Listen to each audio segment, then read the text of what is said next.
WhatsApp কি অবস্থা সবার, কেমন আছেন সবাই? I am Tanay and welcome to my new reaction video. অনেকদিন পর তো চলেন আজকের এই নতুন রিয়াকশন ভিডিওটি শুরু করা যাক। তো আজকে যে ভিডিওটা রিয়াকশন দেবো এটা হচ্ছে একটা টিজার, ফার্স্ট লুক টিজার।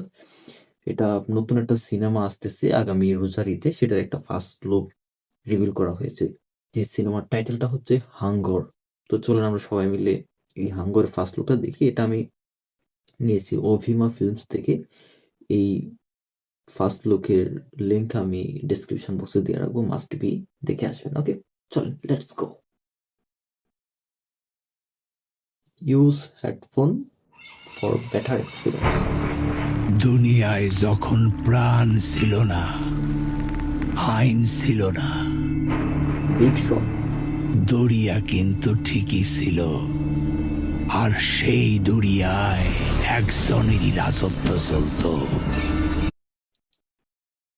বডিটা বেশ ভালো আর ভয়েস ওভারটাও ভালো লাগতেছে। তবে একটা কথা বলে রাখি, পুরো ভিডিও জুড়ে তোমরা গেস করবে এটা কি বাংলাদেশি কোনো অভিনেতা নাকি বাহিরের দেশের কেউ। ওকে, সে খালি এই দরিয়ায় শাসনই করত না, তার হুকুম ঠিক কইরা দিত এইখানে কে বাঁচবো, কে মরবো। এই শটটা গুড ছিল, এই শটটা আমার কাছে ভালো লাগছে।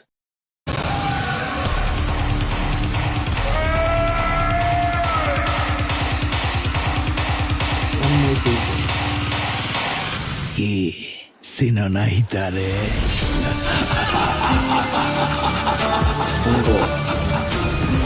যুদ্ধ অবস্থায় গ্রিস।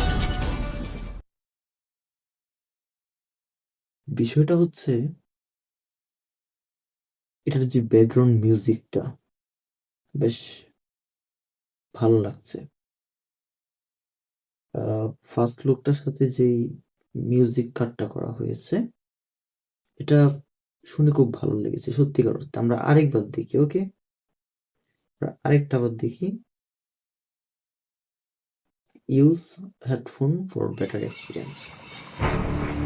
দুনিয়ায় যখন প্রাণ ছিল না, আইন ছিল না, দরিয়া কিন্তু ঠিকই ছিল।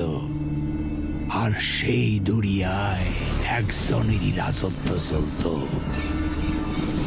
সে খালি এই দরিয়ায় শাসনই করত না। যথেষ্ট ভালো হয়েছে, ব্যাকগ্রাউন্ড স্কোর যথেষ্ট ভালো হয়েছে এবং কালার, সিনেমাটোগ্রাফি, কালার টোন সবকিছুই ঠিকঠাক, সবকিছু ঠিকঠাক।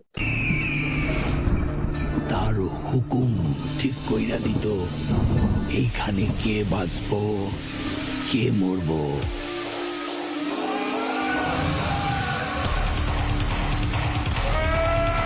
এই যে বিশেষ করে এই জায়গাটা, মানে টিজার আমরা যেরকমটা দেখতে পাচ্ছি, তারা অ্যাংরি মোড নিয়ে দৌড়াচ্ছে, সেই সাথে বিজিএম এরও হাইপনেস বাড়ছে। এই জিনিসটা খুব মানে ভালো লাগছে।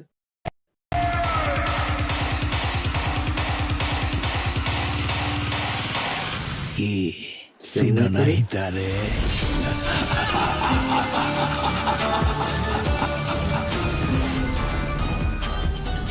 আমরা সবাই মিলে হাঙ্গরে ফার্স্ট লুক দেখলাম, বাট কথা হচ্ছে আমরা নায়কের ফেসটা কিন্তু দেখতে পারি নাই।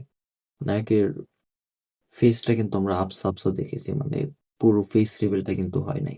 জাস্ট টাইটেলটা যেটা হাঙ্গরের, সেটা কি নির্মাণ করতে যাচ্ছে, কিরকম হতে যাচ্ছে, নায়ককে কিরকম বডি ল্যাঙ্গুয়েজ, এগুলির সাথে আমাদের পরিচয় করে দেওয়া হয়েছে। ও আরেকটা কথা, ভিডিওর শুরুতে আমি যেটা বলেছিলাম যে এই অভিনেতাটা কি বাংলাদেশের নাকি বাহিরের। ইনি বাংলাদেশের না, ইনি হচ্ছে একজন নেপালি অভিনেতা, নাম হচ্ছে প্রমোদ। প্রমোদ তারপর যেন কি একটা আছে, আগে বেশি আমার মনে নেই, তবে তিনি একজন নেপালি অভিনেতা। আর এই সিনেমার একটা ফার্স্ট লুক পোস্টার রিভিল হয়েছে। তার বয়স মোটামুটি আছে। এখন কথা হচ্ছে অনেকেই বলবে হয়তো যে বাংলাদেশি অভিনেতা কেন নেওয়া যেত না, এটা একান্তই ডিরেক্টর জানে। আমরা তো এই বিষয়ে কোনো অবগত না এই বিষয়ে।